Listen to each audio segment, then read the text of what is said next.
All right, so on for my topic for tonight. Now, last week someone asked me if I could turn on AI, and I think we have AI on.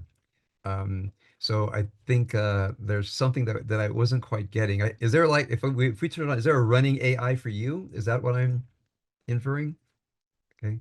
Yes, Robert. Yosh, do you know anything about that? Yes, it's What's running. that? Yeah. Okay, great. So make sure all of your microphones are completely off, muted. Yosh, if you could actually make that room policy right now.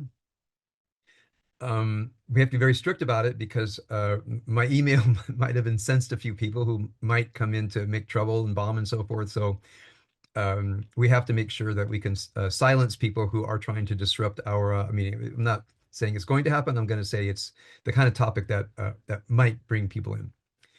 So I want to spend the first few minutes about what we've gone through. In my email I shared the not a point by point analogy. Uh, but because we've been here in the Middle East for so long, yes, they are Judeans and there are Persians. Uh, Now, the sad fact is the Iranians today, as far as we know, 80% of them are against the Ayatollah regime, which means they are not Islamo-fascist.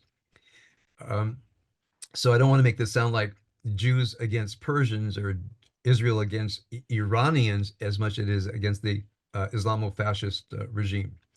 But in any case, there was again, it's also, by the way, a novel, a short story, and no one knows if it's historical. I think there might be some history behind the book of Esther, the story of Purim. I don't believe it's an historical book. We can't find this King Ahasuerus or any Esther or Mordecai. In fact, scholars have discovered that Esther, there's an Ishtar and a Marduk that are from which you get Mordecai uh, in the Babylonian pantheon. So in any case, but it's just startling that there's this moment in Persia where the Jews were under threat of annihilation, and things evolved so that the Jews could fight back and then defeat the enemies. And it was really understood to be, again, as much as the Book of Esther will tell us, the soldiers of Haman, not King Ahasuerus' army, the soldiers of Haman. So now people here talk about something miraculous. And when someone says to me, Rabbi Finley, don't you think it's a miracle? And I said, I believe there are miracles, but I think this came down to, the right arms, the right operation plans, and the kind of training that is barely imaginable unless you're in an elite unit and you've trained and trained and trained for a mission over and over and over again. By the way, the victory of the 6 Days War, they said, is evidence of God. Well, I've actually read the transformation of the Israeli military from 1962 to 1967, where the idea of the tank corps, as opposed to a few tanks sitting back while the infantry went ahead, they had a new head of the tank corps who created an entirely different doctrine. Also, the Air Force realized they had one transfer strike called Operation Moked, and they trained and trained and trained and trained. Of course, what the enemy was not doing was training to fight Operation Moked, which was the first few hours of the 6 Days War. So people say, do I think it was God? I say, well, it's hard for me to know. As you know, I'm a Kabbalist. I think there is divine in the world. I think the divine will is broken, and I think we have to try to restore the divine, repair the divine, really break husks and release sparks. So I'm not a theologian in that way. So it feels miraculous, uh, but because if you say God was here, then where was God then? And I can't answer that, so I can't answer this one as well. Let's track back what happened a little bit. On October 7th, the Israeli military was caught flat-footed. That means the Israeli military had no doctrine to fight an invasion from Hamas. Here's what a military doctrine is. You train your army to fight a certain way. From doctrine, you get the weapons that you need, you train the soldiers a certain way, and you have what's called an operation plan, an op plan. And so when something happens, you basically say op plan B, and everybody knows what they have to do. Without an op plan, all you have are, more or less people running in. They have their basic infantry training, let's say, or whatever their training is in tanks or something else, but they haven't trained together. They haven't figured out, I mean, they haven't drilled it day after day after day. Every unit, all the new soldiers that come are trained in it, then they go into the reserves. So there was no op plan, and there was no preparation, even though it's very clear now that there was enough intelligence being gathered and passed up. It was very clear that Hamas was up to something, but the intelligence was stifled by the higher level who suffered under what is called in Israel now hakonsepsia, the conception that Hamas wants peace. And again, this was psychological warfare. It was a very successful way to deceive the Israeli public and therefore the Israeli military. Remember, it's a democracy, though. Therefore, the military is run by people in the political branch, meaning by legislators. It's been year after year after year. It's been when Netanyahu's been in power, when Lapid was in power. So it's really not one side or the other, but everybody bought into Concepcia, especially in the days before October 7th, where more and more workers from Gaza were allowed in.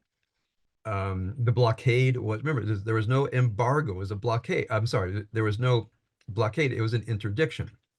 Any foodstuffs going into Gaza were offloaded in Ashdod, examined, and then trucked down into Gaza. I remember the days before, the people said they're on the brink of starvation. That's a very hard thing to prove when someone's on the brink of something. And as I said, right after October 7th, if you look at the different Israeli crossings, how many trucks go across a day, and the Egyptian border. So if anybody said Israel has a blockade, I would say, what about an Egyptian border that's long enough to get everything in that anybody would want? What's happening there? But if you remember, no one ever talked about the Israeli-Egyptian blockade. In Egypt, it truly was a blockade. In Israel, it was an interdiction. Okay, so in any case, that rhetoric was going on for a long time. I'll be referring back to that. Clearly, enough got in to build those hundreds of kilometers of terror tunnels. I mean, just try to imagine about the building materials, the infrastructure, the weapons, the motorcycles. They had a brigade, typically stood about 10,000 active soldiers. They had a brigade's worth of supplies, of armaments and supplies to go and invade, and they expected to win. It's a very important thing. From the documents they have recovered, they thought not only would they catch the Israeli army flat-footed, not only would they win every battle in the Gaza envelope, because they knew the Israeli army had no op plan. Remember, they had workers working inside of Israeli military bases. They had workers working inside of Israeli settlements and provided maps. And Moritz got the picture. Nobody was training for a invasion from Hamas. What they assumed they would do is go into the Otef Aza, go straight into Beersheba, remember, slaughtering as they went, north into Ashdod and Ashkelon, and maybe even eventually to the south suburbs of Tel Aviv, where we live. And they truly believed that once they told Hezbollah would also attack, cut off the panhandle, and then take over the region where we have Kiryat Shmone and Metula. And again, massacre, butcher, take prisoners, take hostages. Now, they thought that once people saw the images of the slaughter, of the butchery, it would actually appeal to the what they thought was the suppressed bloodlust of Israeli Arabs, or we'll call them Israeli Palestinians. I think that's a better term because they're ethnically the same people. That they would then rise up. There's 20% of Israel is Israeli, what we'll call Palestinian. That they would rise up, and that other states round and about would see, hey, we have the moment. Just like 1967, they saw this is the moment when we can destroy the state of Israel and kill the Jews, and they really thought they had enough people gathered around. Also, the war in 1948. All they had to do was pass the word, and the different states would send in their soldiers, and they would massacre the Jews, destroy the Jewish state. So Hamas thought they were in a moment like 1948. So one way to understand the past year It's an extension of the 1948 war. However, if you go back to the first anti-Jewish riot in Jerusalem, I think it was 1922, where a few dozen Jews were massacred. After that, the Hebron massacre, which actually was a turning point in Israeli history, because the idea of living together mixed. Remember, the first Zionist idea is we would live together with the Arab indigenous population, and we would mix among them. We don't need to really protect ourselves. After the Hebron massacre in 1929, that's when the Haganah was developed. That Jews had to set their own settlements, and they had to harden the settlements and train to defend the settlements, which is one reason in the Civil War that began in 1947, continued into 1948. When Israel became a state in May 1948, the Israeli populace had been trained in the Haganah to fight, even the settlements. They trained and trained and trained to repel invaders. Now, on the other hand, the Arab villages did not train. There was no incentive to training because they thought when this war happens, the armies from Lebanon, Syria, Jordan, Egypt, and other places, they will come in and win the war against Israel. So since 1929, the Haganah was training and training and training. And although it was a terrible war and there weren't enough supplies and tactically not quite ready, strategically not ready, of course, they fought the enemy to a standstill. So since the first really big anti-Jewish riot happened in 1922, I'm going to call this 100 Years' War. It's 100 years of war to eradicate the Jewish presence in the land of Israel. You can call it that. In Palestine, you can call it that. And with the Abraham Accords on the way, with Iran defanged, with Hezbollah defanged, there might be a fighting chance for a different trajectory in the Middle East. Of course, sometimes when I say this, people say to me, "You're such an optimist." I say I'm a hopeful pessimist. I don't know what's going to happen, but it's never looked better for Israel. Um, Now, so what has happened in Gaza? Here's the interesting thing. When you look at the capacity of the Israeli Air Force, they could have flattened Gaza in a few weeks. Right? Israeli armaments are such that if Israel did not care about civilian casualties, they could have carpet bombed Gaza.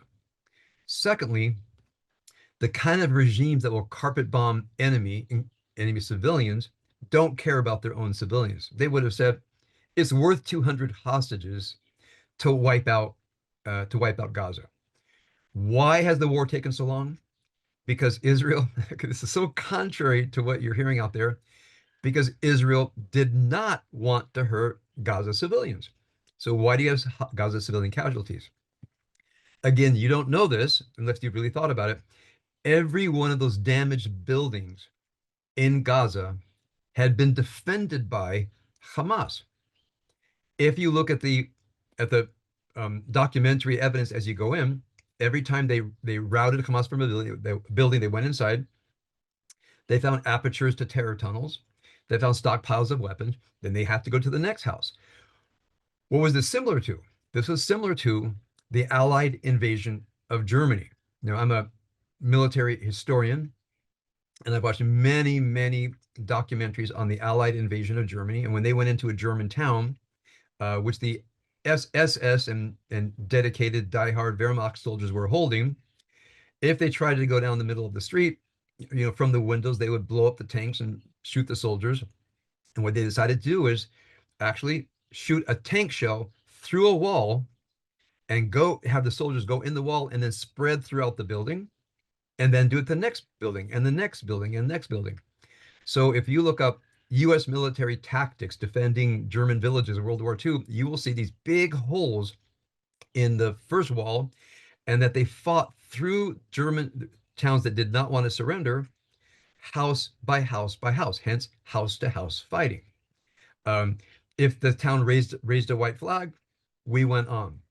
So when you look at Gaza, if you look at German villages, you think, oh, they were out to kill civilians. No, they were out to defeat the Wehrmacht, who dug in civilian habitations, and therefore they had to be rooted out of civilian habitations. I recently read that half of the buildings in Gaza have been damaged. Now, damage could be, a brick shook loose. There's no definition of damage, which means half had suffered no damage whatsoever. If you looked at the footage when they brought the hostages and the massacred people's dead bodies in the back of pickup trucks, when you look in the background, there's pretty nice villas, that have that I noticed that the Spanish tile roofs on them. Now, you'll never get this from the news. For example, a news person today driving around the parts of Gaza that were not war zones. 'Cause I've seen some footage. It's not hard to find. If you want to find it, type in your search engine, my beautiful Gaza. My beautiful Gaza. A guy before the war, he was in wanting people to increase Gaza tourism. It looks like a paradise. They have a marina, there's beautiful mosques, beautiful universities, luxurious parks, a wonderful downtown area. And I looked at it. I hope they haven't taken it down. But when you look at my beautiful Gaza, and then the footage that's people have been able to get out, like during the so-called the blockade where people were starving, there were some tourists who were able to surreptitiously shoot film with their cameras, and you saw grocery markets that were full, and corner markets, 7-Elevens, cell phone markets. Remember, everybody has a cell phone in Gaza. You saw the streets filled with cars. So the question is, why don't reporters go around and just didn't they shoot footage of? I'm not saying Gaza was a first world or even a second world, let's say third world country, but they weren't starving, and in its own limited way was successful, which means they had a free market economy, mostly run by agriculture, some light manufacturing. But remember, of all the billions of dollars poured into Gaza, it went to weapons. It went to weapons and terror tunnels. The United Nations was complicit. People say, "Why were UN schools bombed?" Because they were hiding arsenals for Hamas schools, because they know there's two wars. One is the actual war against Israeli soldiers, and there is the war for the public, the war being waged in the press. They have to convince the world that Israel is destroying schools and mosques, etc., which is true because they were Hamas hideouts. So Hamas wanted to draw Israel into attacking these arsenals, these military supplies, these fighters, in order them to accuse Israel of war crimes. So again, I want you to do it. Just, if you can type in the war crime of hiding your soldiers among civilians, you'll eventually get to it. It's a page on the UN site on war crimes. It is a war crime to hide your soldiers and anything of military value in schools, in churches, in hospitals. It's a war crime to do it. And if you're committing that war crime for the enemy army to therefore destroy those places where arms are being hidden, it is not a war crime. Now, this is in the UN definition of war crimes. You can all look it up. So when people say, well, Israel attacked a school, why? Because there was an arsenal there. Therefore, whoever put the arsenal there was guilty of a war crime, and it is not a war crime to attack it. So I looked at the indictment against Netanyahu, by the way, and against most of it is people on the brink of this or on the brink of that. As far as I know, as far as I recall, they could only come up with 2 incidences that they called an actual military war crime. You can go and look at the indictment yourself. So the idea of the Israeli tactics, one reason you don't see, again, from a topographic view, these buildings flattened from the Air Force, which would have been a lot more cost effective for Israelis in terms of the lives of Israeli soldiers, was because they did not want to kill civilians, and they wanted to be as surgical as possible. When you make it surgical, you are putting your own soldiers at great risk.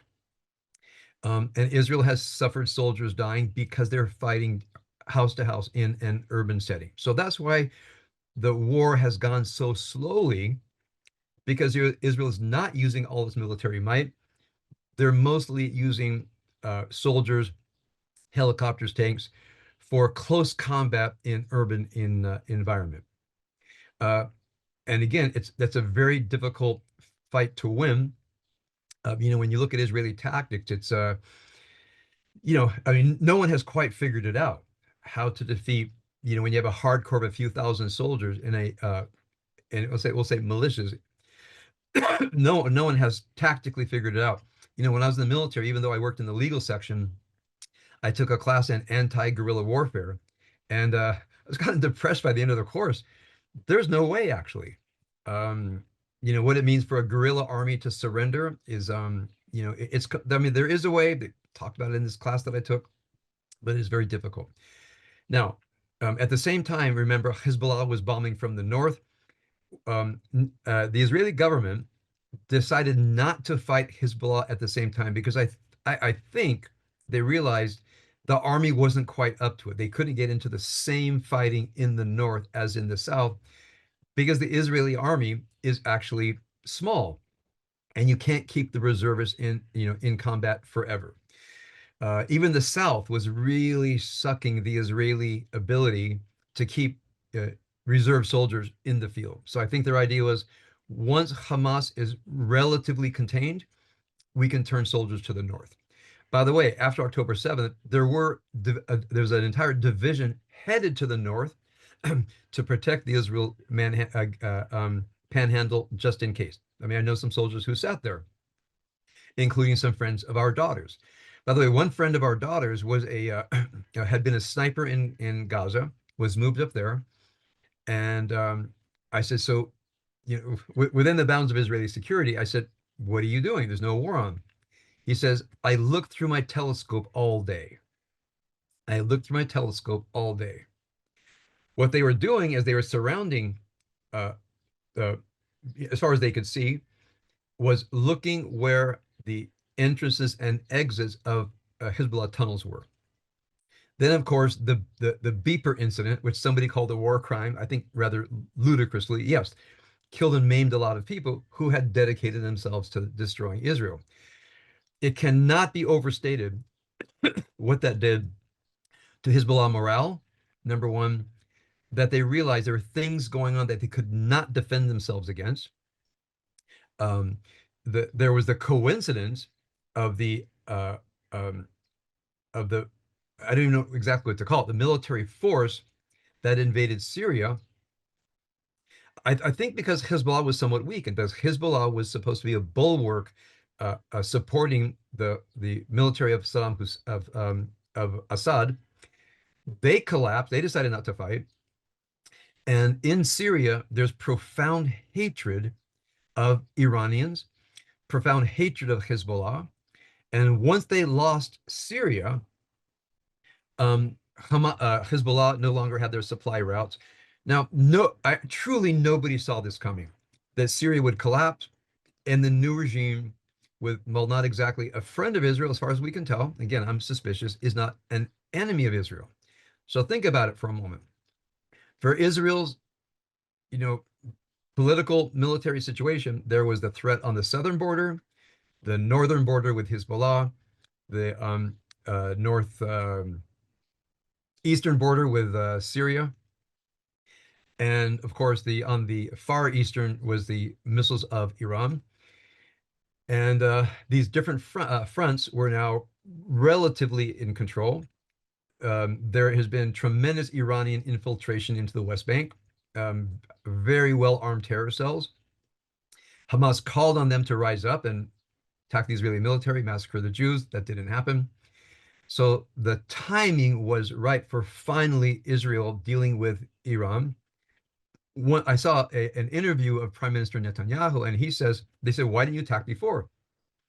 He said, believe it or not, I need a great consensus. He says, I just can't order the Mossad what to do. I can't order the military. I can't order the intelligence services. I mean, we can go to a cabinet meeting, we can talk. The cabinet votes, and it's ruled by what the cabinet decides.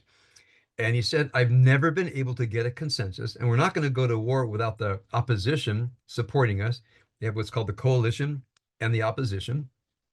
He said, I could never get consensus. He says, however, the time was so right that the Mossad, the intelligence services, the opposition, everybody was, no, not everybody, enough were in agreement that they could green light the op plan to take out the Iranian air defenses, and then certain parts targets in Iran, including military commanders and including nuclear scientists who were working on weapons to destroy Israel. You're probably as well read as I am, but again, it's astonishing how well that was conducted. And again, that only goes from training, preparation, training, preparation. There were Mossad agents in Iran, probably sleeper cells. I can't even imagine that. The area is mapped out.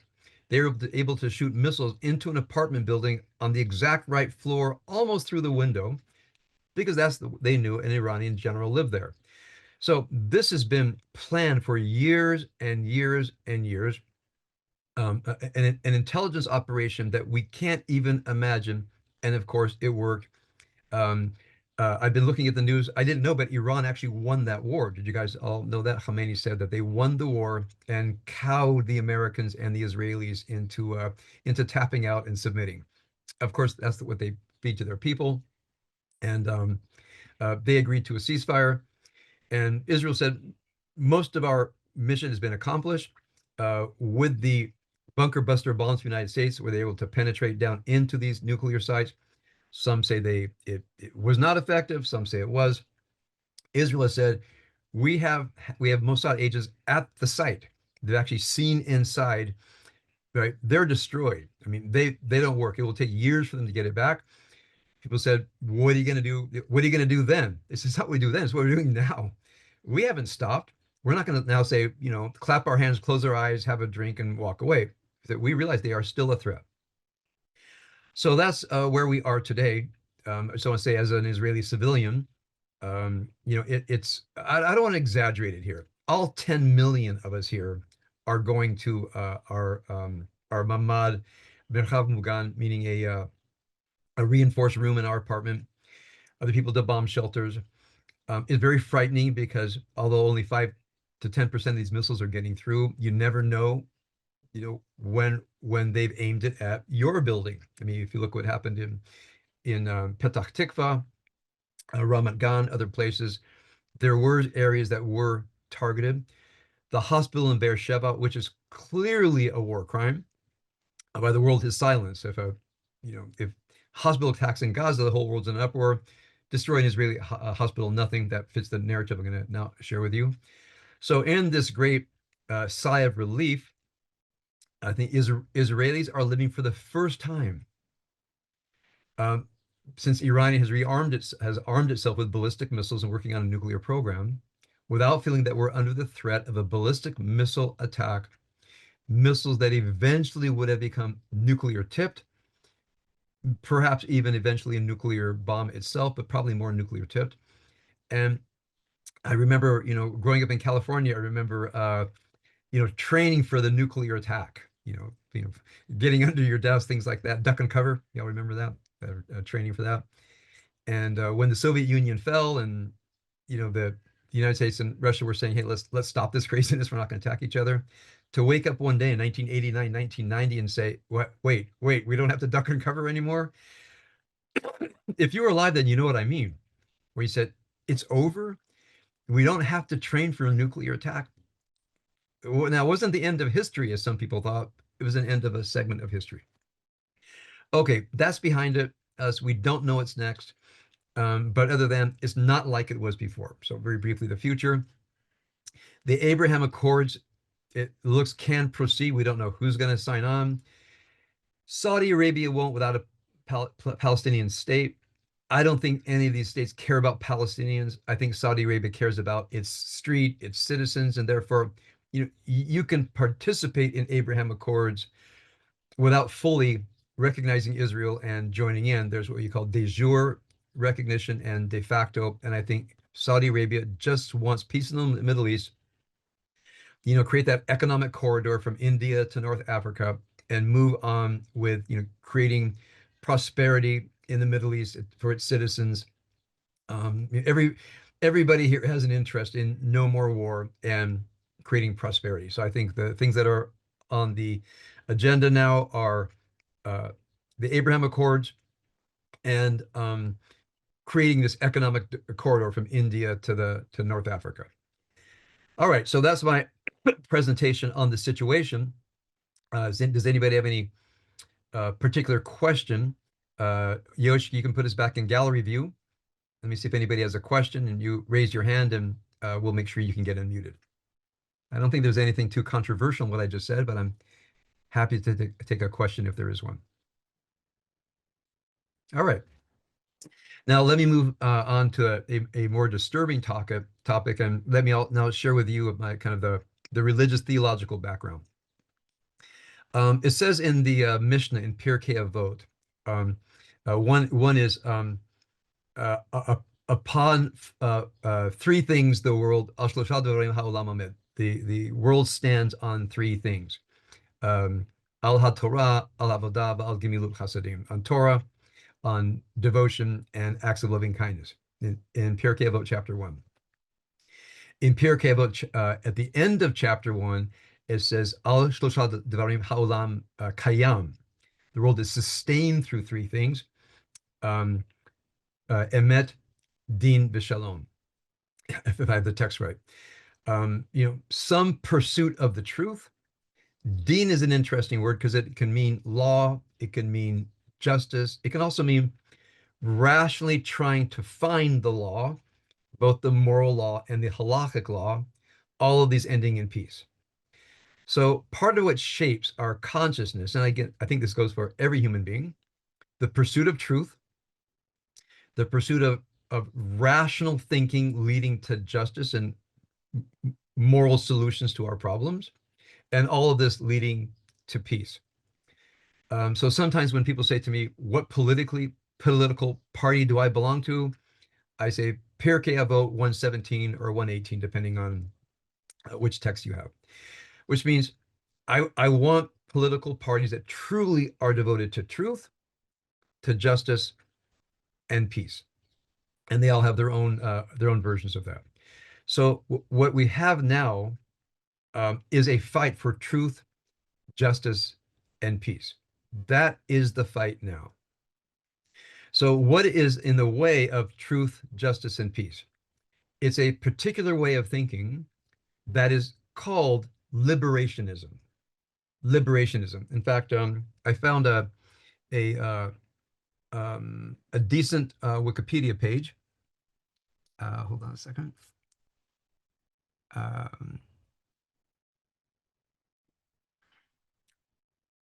Right here.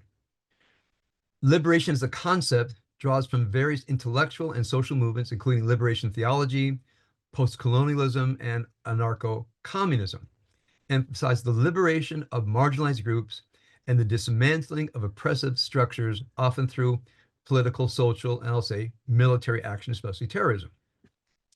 And so you can look up liberationism, and if we go down to some of the major sources, I don't see it here. It's a man named Gutierrez. Gutierrez, that should show up in the, he's one of the major theoreticians. So there is something called liberationism. There are constituent units with feminism, Black theology, anti-imperialist movements, and so forth. And then I'll say another offshoot called Palestinism, which is part of liberationism. It's a fully worked out ideology. So what is this ideology? And again, this ideology, I remember being taught when I was a undergraduate and graduate student at USC. I was rather astonished at what they would say. It was very deeply connected to deconstruction. Deconstructing a text means you're not, for example, reading a text to understand why it's beautiful, but you're looking for oppressive structures within the text. So I remember when I was introduced to Jacques Derrida, that people were looking for oppressive structures in the text. I said, well, what about reading it for beauty?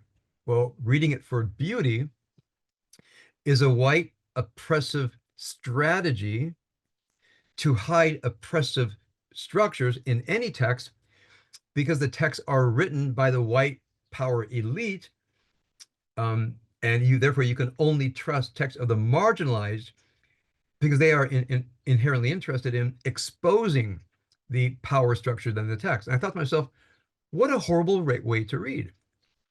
So people would write a paper on Shakespeare, the hidden power structures in King Lear. That's an interesting thing to study. I thought King Lear was a great family drama. No, no, no. This was, the white power structure, oppression of wisdom and marginalized groups. That's what you always hear. Oppression of whatever your victim de jour is and marginalized groups. Now, where'd this come from? It comes from what I'll call neo-Marxism. Remember, Karl Marx was devoted to the idea that for Marxism, communism to succeed, it needed an industrial society where the proletariat, the workers, take over the means of production. So here's what Marx envisioned. I'm going to say this in a very broad brushstroke way. One thing that capitalism does, according to Marx, I don't think he understood, free market economies at all, which is basically what capitalism is. That they would eventually all drive each other out of business, but there's only one corporation left.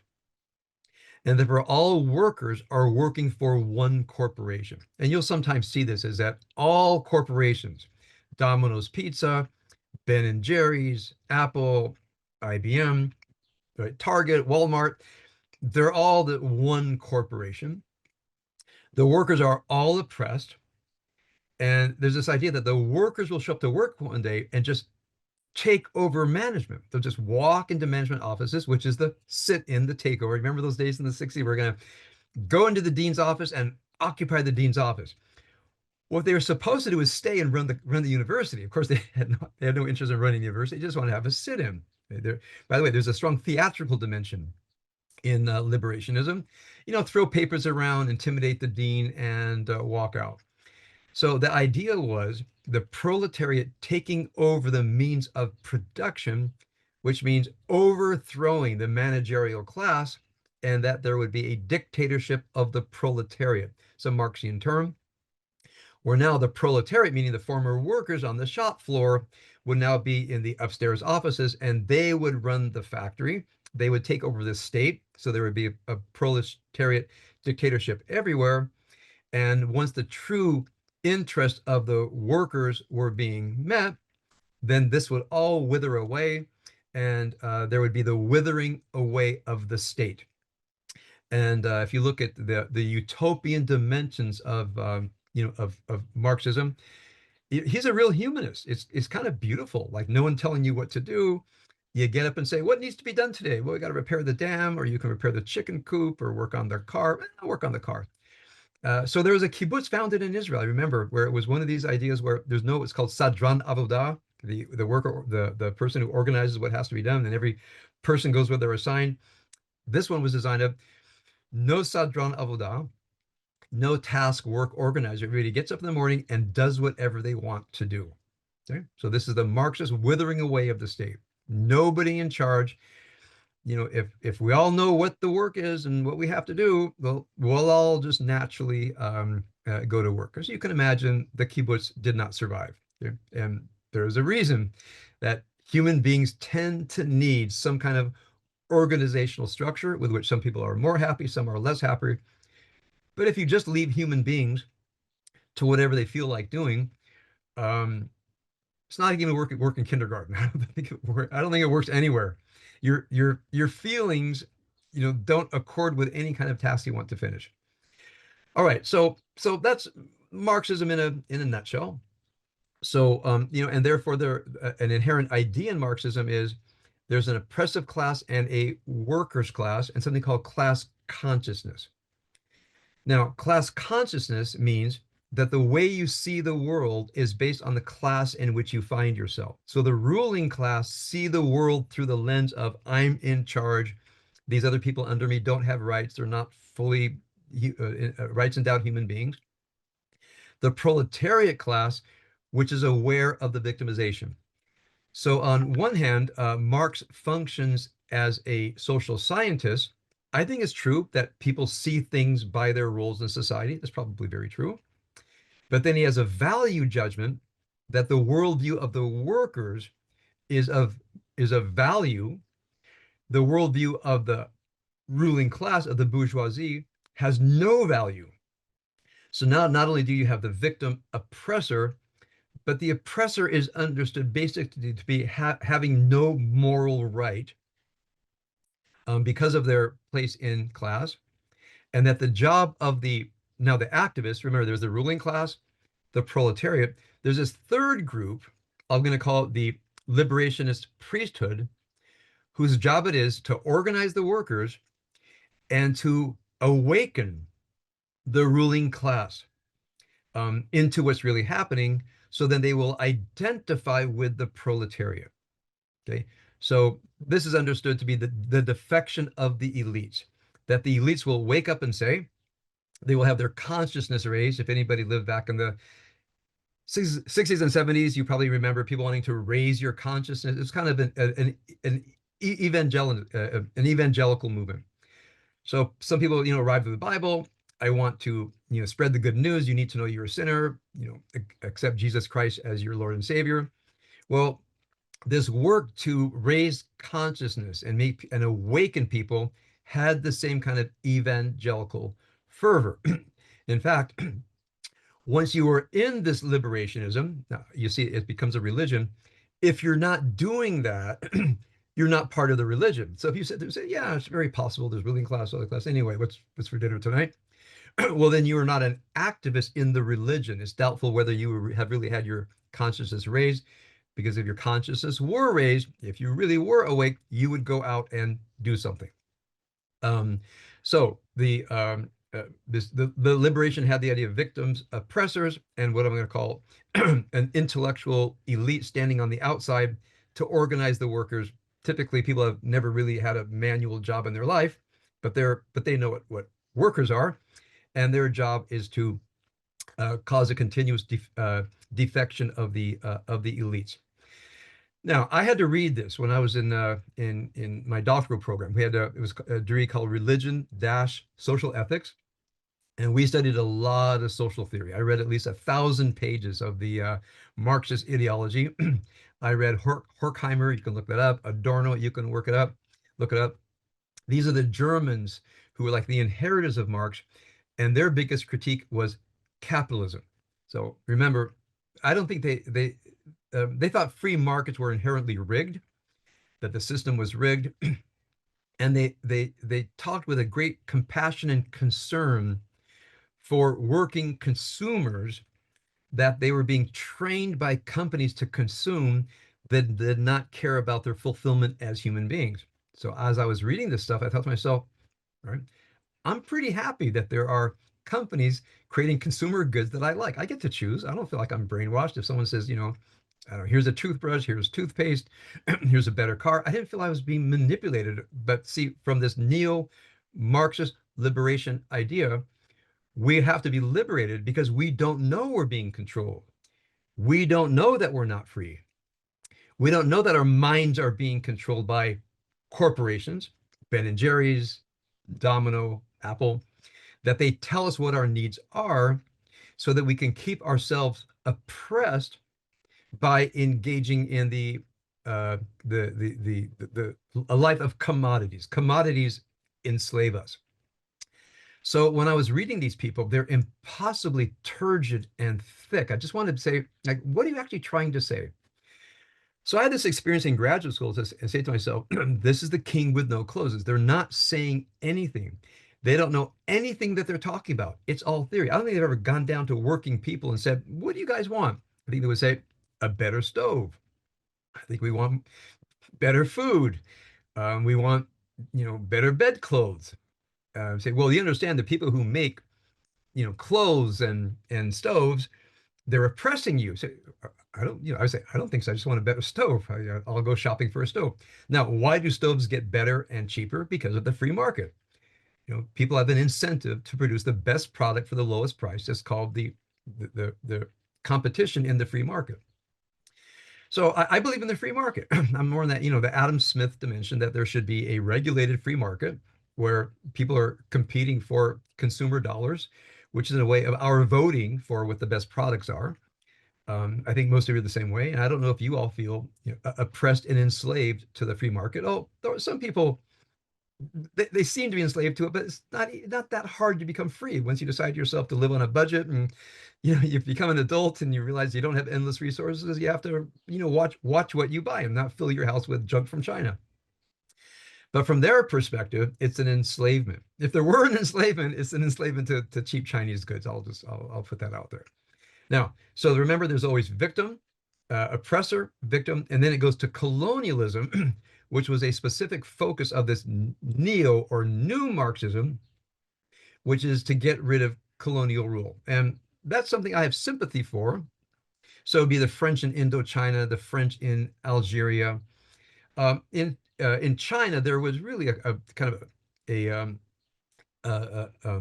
depredation of China by outside forces. The foreigners had to be pushed out. By the one who defeated the Western white foreigners from China were the Japanese, who then wanted to colonize China. And then the Japanese, of course, were pushed out. And then you had the Civil War in China in 1949 between the so-called nationalists, who were socialists, by the way. Chiang Kai-shek, I believe he served in the Russian army. Mao, and remember, what was the actual name of the Chinese army? The People's Liberation Army. So whenever you hear the word liberation in it, it's part of this liberationism. And when you actually move to a colonial regime, as I mentioned last week, part of this liberation theology was the mere presence of a foreigner, this was typically white people, was a crime, a crime against the indigenous proletariat population, and therefore had no right to life and could be killed. And that's why terrorism became one of their main weapons, which means, I shared last week, when I saw evidence in Life magazine of the terror attack in the officers club in Saigon, and I saw a little girl about my age lying on the floor in bloodied clothes. I remember asking, why was that? Well, and someone told me, because there's a lot of, my older siblings knew a lot of people, and I would, kind of like overhear, and they were very devoted neo-Marxists, and they said the mere presence of Americans in Vietnam is an act of aggression. Therefore, since they are acting an act of aggression and domination, they have no right to life. They can be killed. So part of anti-colonial liberationism is murder of colonists. So here's an interesting thing. With liberationism comes an addiction to murder. Now, this is a really interesting topic. I suggest you go read. I read the biography. It's about this thick of Mao Zedong. He was addicted to murder. It's stunning, but it's true. So he murdered up to 30 million Chinese. You look at Stalin. Stalin was addicted to murder. You look at the different liberation wars. For example, in Algeria, the mass murder and deaths by the Algerian liberation forces, and the French, by the way, and the French in fighting the Algerians, right? They responded in kind. So the Algerian War was a horrible war. But for those people who were tuned into the so-called liberation struggles, that was in a way symbolic of what the thing was. The French just went across the Mediterranean and said, we're making Algeria a part of France. Algerians, woke up in the 50s and 60s and said, we're actually going to liberate ourselves from the French. And looking back on it, the audacity of the French to, cross the Mediterranean and say, you're now French. And the French say, actually, not so much. It was a truly bloody, awful war. There's a great movie on this, by the way, if you want to write, movie on the Algerian conflict. It's very well done. And it really shows how the war became more and more and more depraved. So you have anti-colonialism, you have liberationism. See how that worked out in the United States. So notice you have to have an oppressor and a victim. By definition, when things get so-called better, it's just the oppressors relieving the conditions of the workers, but without actually freeing them. And that's why forces of liberation oftentimes want to murder the moderates before they actually get to the, to their, you might call their true enemy, because the moderates are trying to reduce suffering. But when suffering is reduced, you can't make people woke because they'll say, hey, wait, things are getting better. Things are a lot better. Why, I don't feel oppressed. Well, you got to get rid of the moderates. You'll find that a constant theme in liberationism. So things getting better, they're not really better until everyone is free. Ever heard no one is free until everyone is free? That's a liberationist idea. I said, what exactly does that mean? So one thing you'll see about liberationism, it runs on slogans such as, no one is free until everyone is free. Free of what? What exactly will it look like? Give me criteria. How will I know what happens? They don't have any answers. They have a slogan. At a certain point in the United States, they invented this idea called systemic racism. Y'all remember that? So systemic racism is not individual cases of racism, but that racism actually was sown all throughout American society. So even if you weren't seeing it, it was there. So we had the great opportunity at our synagogue to use the book by Ta-Nehisi Coates, which is I think he's a vulgar liberationist, and a book by Shelby Steele on the Black experience. One was one of oppression, and one was a country dealing with its awful past and trying to make better. We had a group of about 50 people, including people that were solid on the political left. And I said, let's all read the book when you come in. And we said, which more accounts for? Let's take Los Angeles. If it's systemic, if it's everywhere, it's here. Let's look at the LA Unified School District. Let's look at what's happening in Los Angeles. Which is a better account of what's happening here? A systemic desire to oppress, or inefficiency, um, you know, people who are, and cultural problems, throughout Los Angeles. So we talked and talked and talked, and interestingly, the several Black people in the group said, you know what? I think it's actually, one guy says, I'm a big brother to a Black child. My my younger brother is not oppressed by white people. He's oppressed by the culture of his neighborhood. And the liberationists in the room were a bit upset. And folks, it was a really incredible conversation because there's no attacking, no vilifying, just like, what do you think is true, right? The claims of Ta-Nehisi Coates or the claims of Shelby Steele. And by the end of the discussion, there were a few diehards and said, no, Ta-Nehisi Coates, he's the one. But there was a consensus. There's a tragedy in the United States, but it's not because of a systemic desire, conscious or unconscious, to oppress Black people. In fact, it's the very opposite. When you look at all the programs since the 60s and 70s, scholarships and so many endeavors to lift the fortunes of the Black community. Now, you could say, well, this is just systemic racism trying to ameliorate the damage of victimization to put people to sleep and not be woke. But they have to be woken to the idea of systemic racism. So last little paragraph here. So the question was, how do we wake people up? Remember, this is the goal of liberationism. What they did is they created a movement, very slick. They called it diversity, equity, inclusion. Now, remember, in the fight against DEI, who has anything against diversity? I'm pro-diversity. Equity. I studied law and ethics. I think I know what equity means. Equity basically means fairness.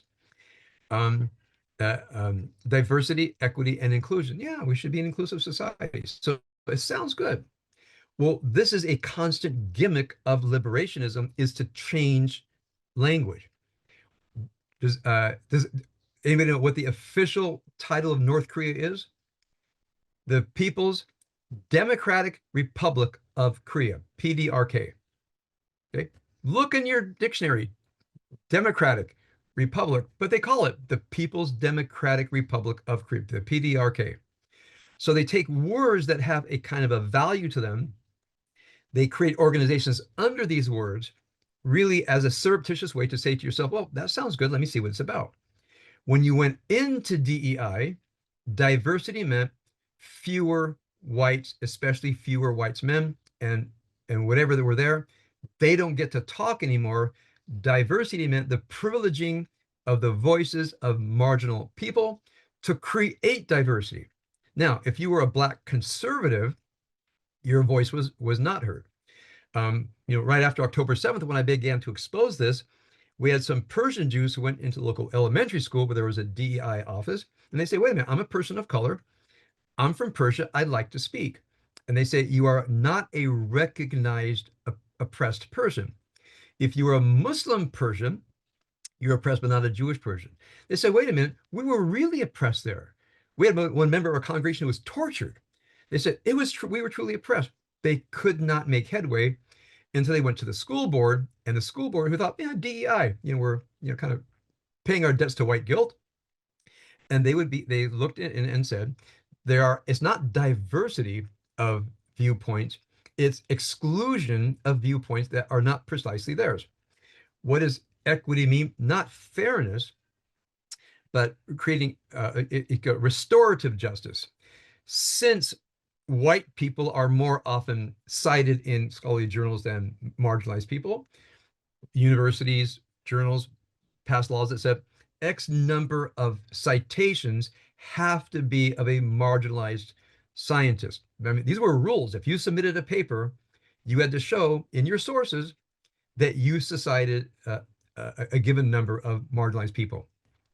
Resumes tell us your efforts in DEI, diversity, equity, inclusion, and what you have done for the liberation of marginalized people. That's to get into universities. Certainly professorship. You could not get a professorship without showing devotion to the liberationist cause. Okay, so my last paragraph of thought is, and again, you can look all this up. There's no secret here. Is why do I call this a quasi-religion? Well, what is a religion? Let's say a few things. Number one, there's a text. Look at Gutierrez, look at Adorno, Horkheim. So there is the text of neo-Marxism. I think they do read them. The professors read them, and then they teach these to students. But no undergraduate can possibly read Adorno, but the professors can. Oh, by the way, the new Democratic candidate for the mayor of New York, his father was a professor of Marxism, meaning this man was brought up in the religion of liberationism. So people say, the fact that he's Muslim, I said, I don't care if he's a Muslim as long as he can run the city well. The problem is he's a liberationist, which means his worldview is based on this idea. Oh, I'm just going to remember the defund the police? Well, in this worldview, I remember when I see the Melnicks here. I was at Macomb Shalom when Tom Hayden came in running for mayor, and he didn't talk about crime. It was the causes of crime. I said, okay, but you know what one of the greatest causes of crime is? The police. If there weren't oppression by the police, there would be no crime. If you take the police away, people will flourish. Well, what a Marxian idea that is. Take away the police and there's no more oppression. So this defund the police, where did that come from? That's from liberationism. So a religion has a text. It has a community of believers. I'm going to say now true believers, meaning they will never question the axioms of the group.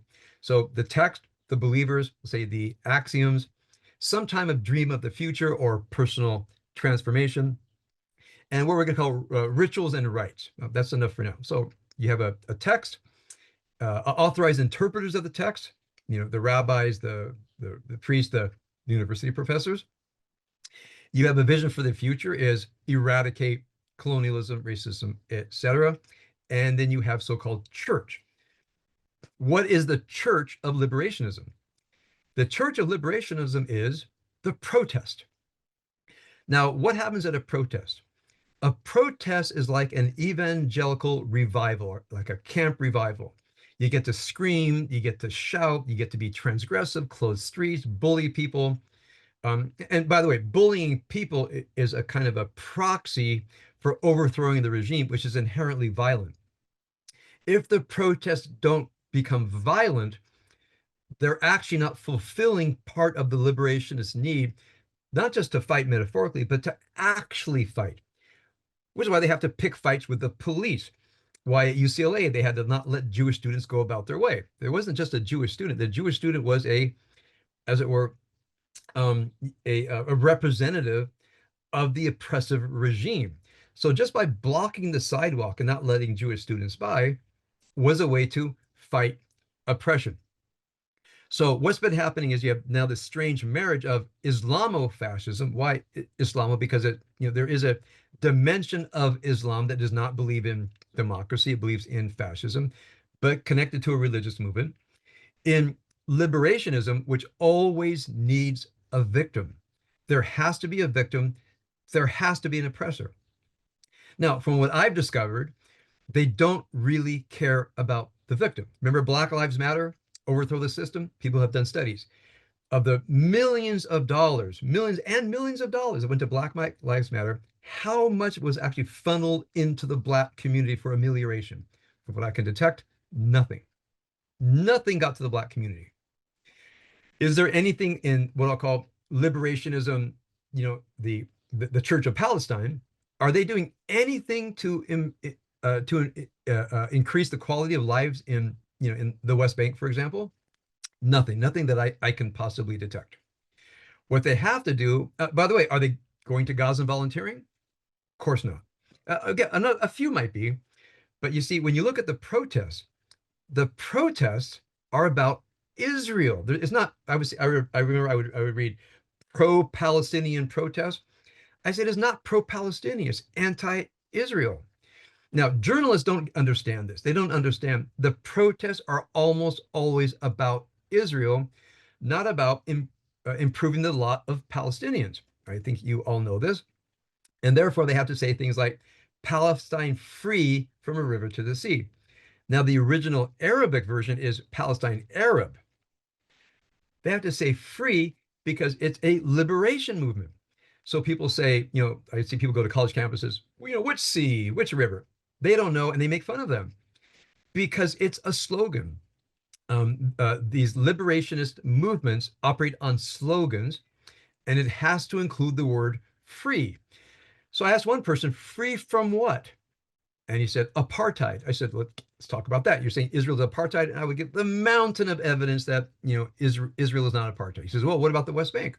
I said, okay, you have a point there. He said they don't want to be part of Israel. Area A is completely run by Palestinians. Area B is coordinated rule by both, and Area C, which is mostly uninhabited, is run by Israel. You're right. They don't want to be part of the Jews, and the Jews want to be separated from them. But apartheid, which means apartness, the South African model, that's not what's happening in Israel. It's not even what's happening on the West Bank. There is a version of military rule necessarily, because Hamas and other groups come in and they want to murder Israeli settlers. Remember the colonists, and launch strikes into Israel proper. That's a very morally murky situation. But the only reason Israel is still on the West Bank, the only reason is they refuse to take the peace deal offered them at the end of Camp David. You need to go to Camp David and look at what they were offered at the end of the Clinton administration. Now, Clinton just gave a speech, Bill Clinton, to some Arab community, I think in Detroit or something, and he outlined what they were offered. They were offered 98% of the West Bank, and the 2% that was not in that, there would be a land swap from Israel. This is what they were offered at Camp David. Go to the Camp David Accords and look what the Palestinians were offered at the end of Camp David. It'll stun you. What did they do instead? They walked away and launched the Second Intifada. And part of the Second Intifada, you may remember, is the blowing up of the Dolphinarium. It used to be here on the beach in Israel. And they killed, if I'm not mistaken, some dozens of Israeli teenagers. And that was, I can't over exaggerate what this did to Israel is the Israelis knew with some trepidation, we're giving them the entire West Bank. Please don't use it as a Hamas enclave to destroy us. We're going to trust you that you want peace. When they blew up the Dolphinarian and all these young people, that's when Ariel Sharon came into power. Again, I might not have the history exactly right, but it's basically right. Well, as I've been coming to Israel, even as late as 2022, the ruins of the Dolphinarium still stood. Now, that happened, if I'm not mistaken, around the year 2000. 20 years later, the ruins of the Dolphinarium were still there. Now, we all know, I mean, they could have just torn it down, right? Cleared it for a building site. Again, I could check this out, but it's obvious. The city leaders of Tel Aviv did not want to tear it down. I think they wanted to remind them, here's what happens. When we want peace, they murder our children. Now, why murder children? It's clear that this was a goat, it's like the mall for Tel Aviv teenagers. Why murder children? To make the point. Children are aggressors. Children of settlers have no rights. In the anti-colonialist movement, children are proper targets for liberation movements. All right, so by the way, when Hamas attacked Israel, there were professors who were saying the liberation has begun. Right now, how was the liberation conducted? You saw butchery, murder, rape, burning people alive, dismemberment. People say, horrified, oh my God. Don't say, oh my God, look at the Vietnam War. Most of you don't know the history and the tactics of the Viet Cong because we're, kind of more or less anti-war. By the way, I would say to you, you're anti-war? So yeah, so why aren't you anti the North Vietnamese aggression against South Vietnam? That's a war. So I'll tell them to stop fighting. No, no, no, it's America. The only ones conducting war is America. They're just defending themselves. They say, okay, defending the Vietnamese people, then why all the terrorism against Vietnamese people? And there was always some answer, but I realized it was not an anti-war movement. It was an anti-America involved in a war to stop the communist domination of South Vietnam. How's that gone for you? Look at South Vietnam. It's just another, I mean, look at Vietnam, including South Vietnam. It's just another, petty tyranny with no human rights that we can understand. Now and then I've spoken to one of my friends from the I said, "Is that what you were fighting for? Was Vietnam becoming a petty tyranny invested in creating commodities, for the Western world?" They said, "It's not exactly what we were after." And so, if you study this, you know what they were going to do. Liberation means enslavement. Liberation means tyranny. That's what they do once they get power. Look at every nation that has a liberation movement. More or less what they did was impose a tyrannical regime. Okay, the last thing I want to say is the inversion of language. So I hear this, Israel's committing a genocide. I've tried to engage people. I said, what do you mean by genocide? They already can't talk because they know where I'm going. I taught Holocaust studies for 10 years. I included the genocide in Rwanda. I included the one in the Balkans. Genocide typically means one group, one ethnos, as it were, is trying to eradicate another ethnos, and they can define who the ethnos is. So why isn't Mao's murdering 30 million Chinese genocide? It's not one ethnos against another ethnos. Why isn't the Cambodian, I will call it a genocide, because it was Cambodian communists, the Khmer Rouge, against other Cambodians. Look at the Russians, another 30 million people, because it was Russians against Russians. So for there to be genocide, typically, the difference between mass murder and genocide is one group another. So people would mention 50,000 or 40,000, 50,000 people killed. My question is, how do you know? Well, when the newspaper says Palestinian sources, Palestinian Health Ministry, it's run by Hamas. Why would Hamas inflate numbers? Because the war is being conducted in the press. You cannot trust these numbers. Somehow or another, an independent medical organization has asserted itself and said 80% of the casualties are military-aged males, meaning from 14 to whatever it is, 50 or something like that. So it's not women and children. And again, when people say, well, Israel's murdering babies, I say to themselves, do you have any evidence that Israeli soldiers take their guns and shoot babies? Any eyewitness reports? There is none. So whenever people say, well, they're both killing babies, I say, we have evidence that Hamas killed babies. They actually filmed it themselves. Do you have any evidence that Israel killed babies other than people just saying it? So the violation of truth is one of the most disconcerting things, because you have to accuse Israel of genocide and war crimes as a way to justify the murder of Israelis and the destruction of the Jewish state. When you try to have a conversation, which is let's discuss facts, it's like trying to talk a Christian out of the virgin birth or the resurrection, right? If they're a liberationist, Israel committing genocide is the virgin birth. If you try to talk to if you speak to a liberationist, Israel apartheid is the resurrection. That is a fundamental. They can't let go of that because it fits into their ideology. Now, this ideology is taught. I mean, I think DEI has been dealt a severe blow, but the theory is still there. The professors are still there. The clubs are still there. And they want to take people who don't have a religion. Most of these secular kids are not religious kids, and give them a religion, a text, rituals, a belief system. The political left typically likes demonstrations more than the political right, and theater, like the flags and the slogans and so forth. I'm not saying that didn't happen in Germany, but remember, the Nazis were national socialists. It was national socialism versus communism, and the National Socialists were part of this idea of exerting control through pageantry. It's actually a part of what I'm going to call the leftism or liberationism, a political movement. All right, so this is my first attempt to talk about what we have here is this quasi-religious, meaning liberationism, anti-colonialism, anti-imperialism, and liberating oppressed people. It's a quasi-religious. They have a text. They have authorized interpreters. Their clergy are the university professors.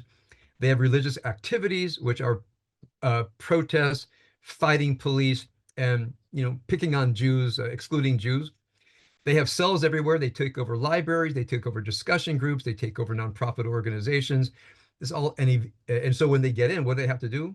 They have to raise the consciousness of everybody that liberation is an actual, true historical. Their ideas are historical facts. If you argue back, what you get is a buzzsaw of anger and verbiage. Every time I tried to talk to somebody, wow, I felt I unleashed a torrent, angry verbiage that would not stop. I said, "Can I say something?" I said, "Okay, can't do this." I thought we were going to have a debate. I was invited to a panel once, and wow, the guy was so nasty and so insulting, and the words just kept flowing. I just had to leave. I stood up and I shook his hand. I handed the moderator. Said, "I'm sorry. I thought we were having a discussion. I did not think I would be lambasted, insulted, and vilified. So I'm taken off. I didn't want to be part of it." So I know of which I'm speaking. So therefore, what is your job? Look up James Lindsay. I mean, he's written some books about this. You have to educate yourself. We believe in truth, which means the things we say somehow match reality. We believe in justice, not this perversion of justice called justice for the oppressed, which means actually justice for everybody, due process for everybody. And we believe in searching for peace. Remember, liberationist movements need war. They need to kill. They need to massacre. That's part of the DNA of liberationism. So we're after truth, justice, and peace. And therefore, we have to teach this to everybody we know. James Lindsay has done a good job of exposing all this in his books. So first of all, I want to convince you that there is a war to be had.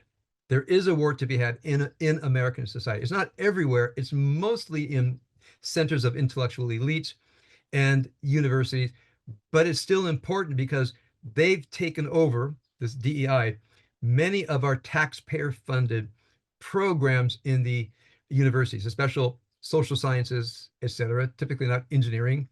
Nobody wants to build flying an airplane designed by liberationists that you just want an actual well-engineered airplane.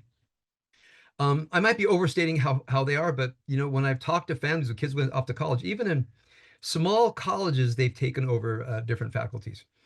All right, now why is this important? Uh, because first of all, if you have children in college or post-college, their souls are at stake.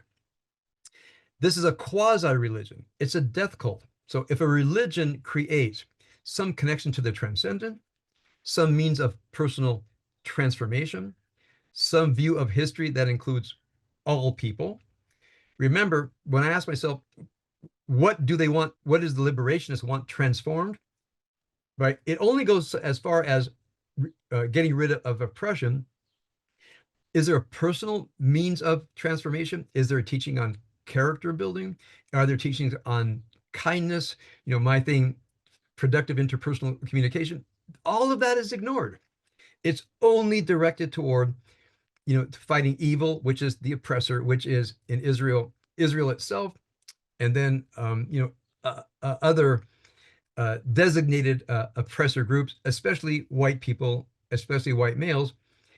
And as someone wrote me on my Facebook, because I published this topic on my Facebook, they said the fervor of the demonstrations can only be described as a kind of political zealousness, a religious zealousness, a religious fervor, that they're really going to save the world by destroying the state of Israel. All right, I'm going to go ahead and stop here. Yosh put me in gallery. And again, I ask you to look up Gutierrez, who's the kind of the most recent godfather of liberationism, and then look up James Lindsay, who's more or less tried to take their argument apart.